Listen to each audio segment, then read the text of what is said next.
하체를 벌거벗은 것을 보고 부끄러움을 알게 된 인간들이지만 우리는 이 사건을 통해서 단순히 함이 저주를 받았다 정도로 이해하고 넘어가면 안 됩니다.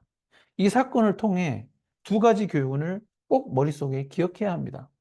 첫 번째는 하체를 드러내는 부끄러움을 느끼는 것은 죄의 결과로 말미암아 인간의 불완전함을 보여주는 예로서 우리가 예수 그리스도를 믿어 의인으로 칭함받을지라도 여전히 우리 안에 인간 노화와 같이 불완전한 인간적 모습을 보일 수 있다는 것입니다.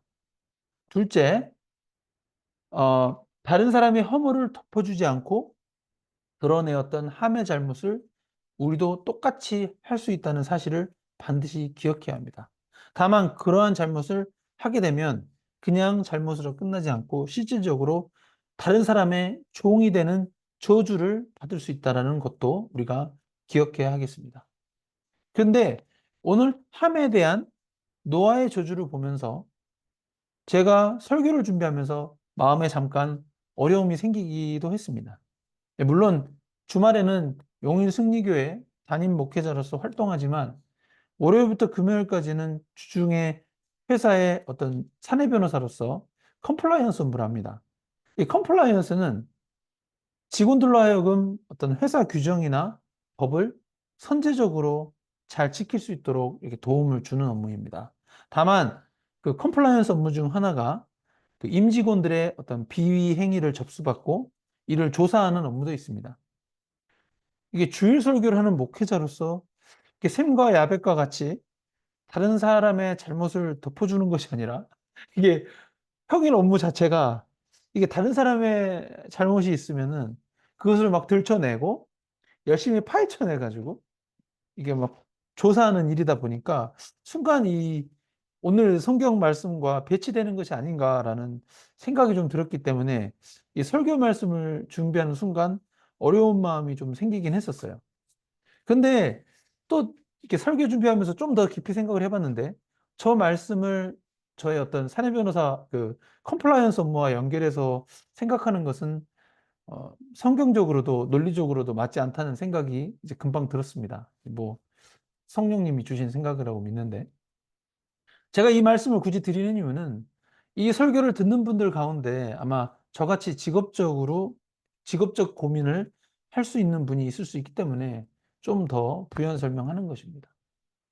이 노아가 술에 취해서 하체를 드러내지 않고 잠을 잤다면 함이 그 모습을 보아도 노아가 술만 취해서 잤을 뿐 이게 하체가 드러나지 않았기 때문에 부끄러운 상황 자체가 연출되지 않았을 것입니다. 문제는 노아가 술에 취한 후 노아가 하체를 드러내고 잠을 잔 것이 문제였는데 이게 술에 취하는 것은 둘째치고 자기 방에서 바지 벗고 팬티 벗고 자는 것이 어떤 특정 법을 어긴 비위 행위인가요?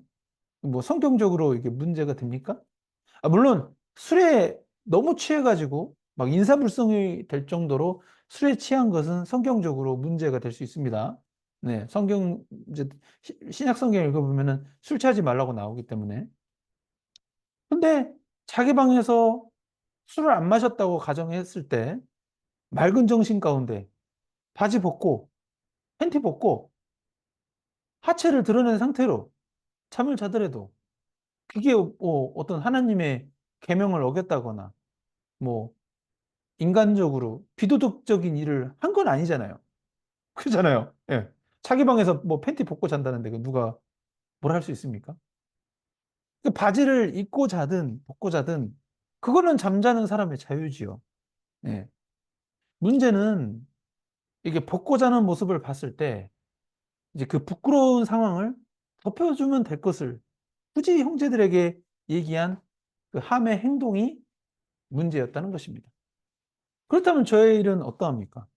저의 일은 회사 직원이 회사의 규정이나 법을 위반했을 때 그 문제를 들춰내서 문제의 진상을 파악하고 문제를 해결하는 것입니다. 그런 일이 다시 발생하지 않도록. 이는 본질적으로 노아의 사건과 다릅니다. 예. 왜냐하면 회사의 규정과 법은 위반해서는 안 되는 규정이잖아요. 예. 회사 직원이면서 대한민국 국민으로서 그러한 것들을 위반할 자유가 있는 것은 아니니까요.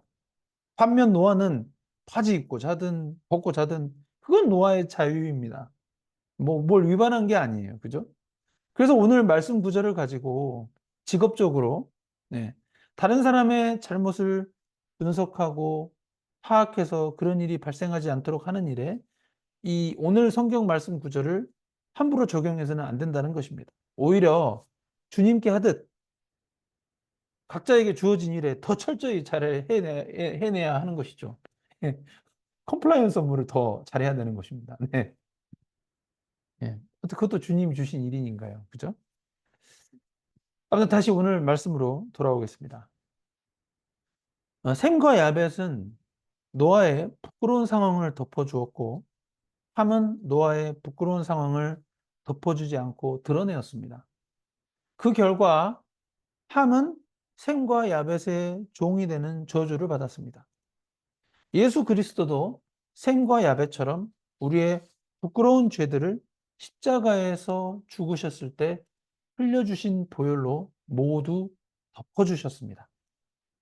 그러나 사탄은 함처럼 우리의 부끄러운 죄들을 하나님께 밤낮으로 참소하며 드러내고 있습니다. 이 영적인 원리는 지금도 동일하게 작용합니다. 우리가 다른 사람의 허물을 덮어줄 때 받는 영적 축복이 있습니다.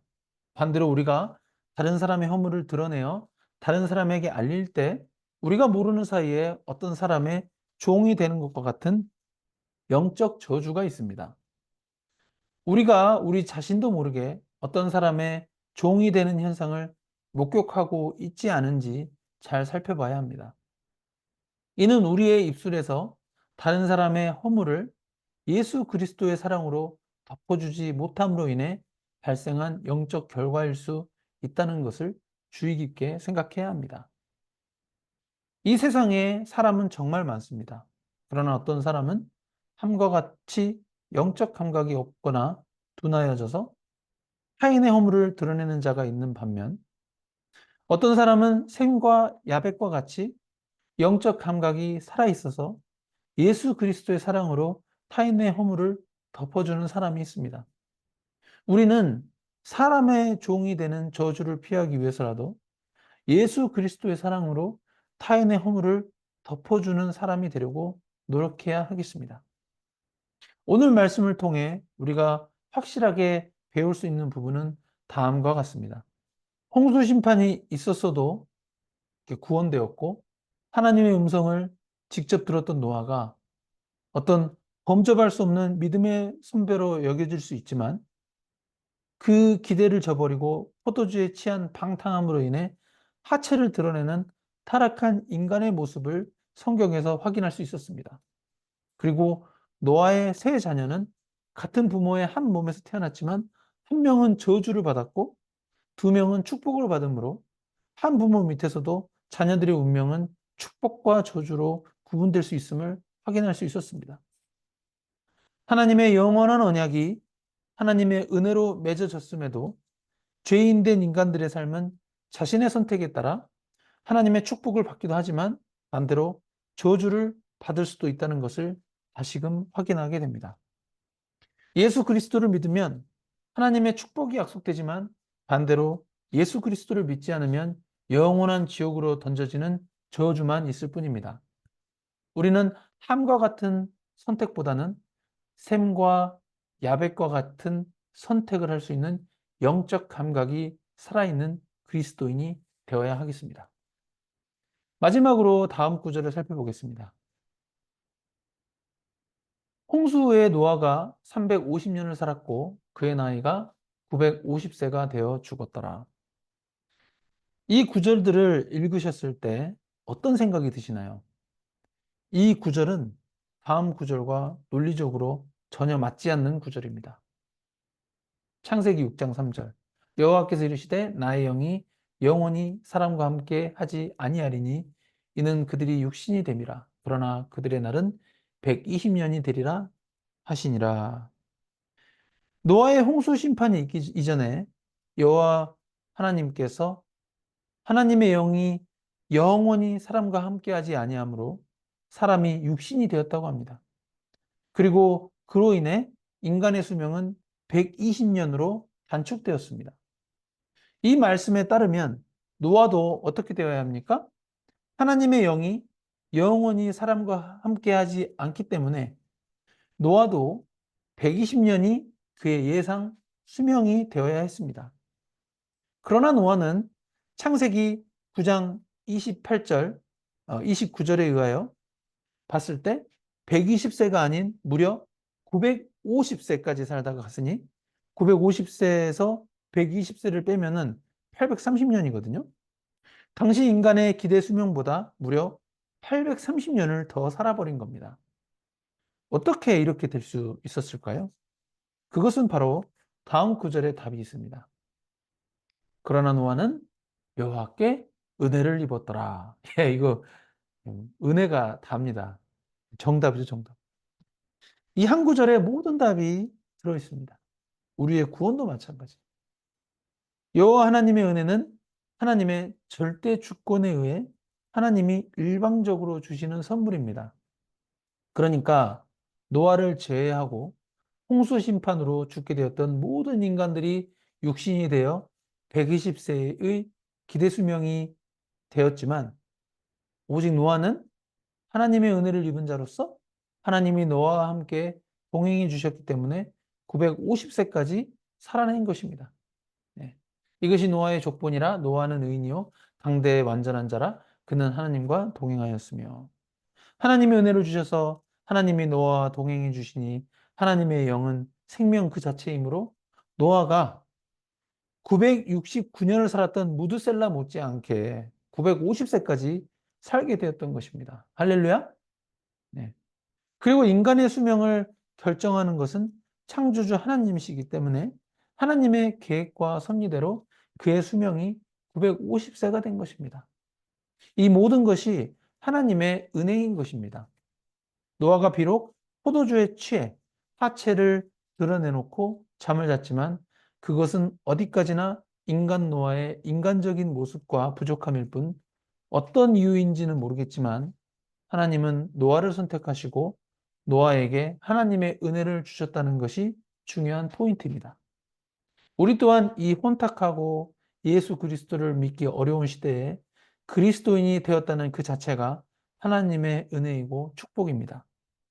비록 우리가 노아와 같이 불완전한 모습을 우리 삶 가운데 간간히 보일지라도 예수 그리스도를 믿음으로 말미암아 하나님이 은혜를 베풀어 주시고 하나님이 함께 해 주시는 것 그것 외에 우리가 다른 감사의 조건을 찾을 수 없는 것입니다. 오늘 말씀을 통해 우리는 하나님이 누구신지 그리고 인류가 어떤 존재인지 살펴볼 수 있었습니다. 예, 정리하겠습니다. 하나님이 누구십니까? 하나님은 영원한 생명을 주시는 참된 아버지시고 우주 만물을 창조하신 창조주이십니다. 반면 인류는 어떤 존재입니까? 인류는 하나님의 형상으로 창조되어서 자유의지가 있었지만 하나님께 범죄함으로 타락해 버렸습니다. 인간의 타락이 비참한 것은 모든 인간이 이제는 지옥으로 던짐받을 수밖에 없는 운명으로 이 세상에 태어난다는 것입니다.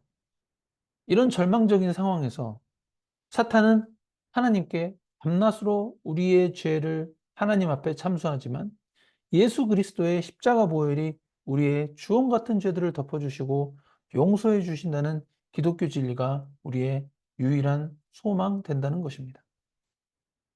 그러나 이 유일한 소망은 오직 예수 그리스도를 믿는 믿음으로 말미암아 천국으로 입성하는 구원을 얻을 수 있다는 것입니다.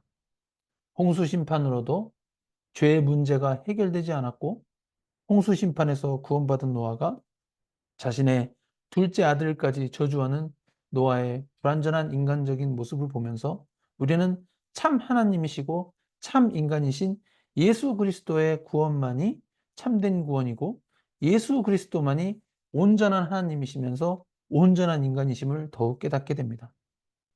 그리고 함의했던 행동으로 인해 저주를 받는 것을 보면 우리도 예수 그리스도를 믿을지라도 예수님의 계명을 불순종함으로 인하여 영적 저주를 받을 수 있다는 것을 마음 깊이 새겨서 예수님의 계명을 순종함으로 성화의 과정에서 받은 구원을 잃어버리지 않는 영적 축복을 받는 삶을 살 수 있기를 이 설교를 듣는 모든 분들에게 예수 그리스도의 이름으로 축복합니다.